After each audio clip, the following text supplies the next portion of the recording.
Okay, I got another miniature rocket stove prototype here I've made for testing. This is just to run some tests.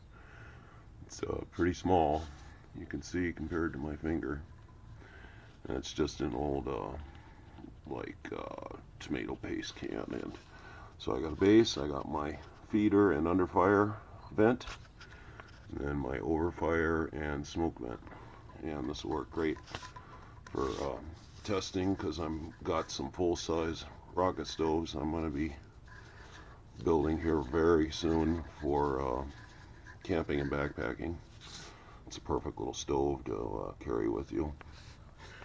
And the base is just repurposed uh, bathroom fixture handle, and then some type of industrial uh, spacer that had a couple holes on each side that makes a perfect little hole cover. And then, of course, a roof vent for the exhaust. And if you don't know anything about rocket stoves, you can see my rocket stove principles video, and where I explain the principle here. All a rocket stove is a glorified hobo stove. This is very old technology.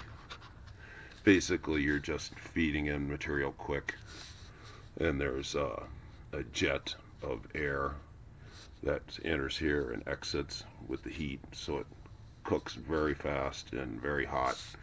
And because oxygen will always chase the flame because it consumes the oxygen, so it sucks in oxygen very fast because it's consuming in the combustion process. And that's the whole principle of how this little uh, system works.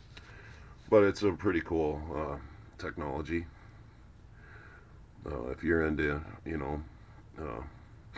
camping or hiking or anything like that, it's a great portable way to create heat and cook. Uh, any questions you can for me, you can leave in the comments. I'll see if I can help you out. I hope you enjoy my channel. Thanks for watching. Please subscribe.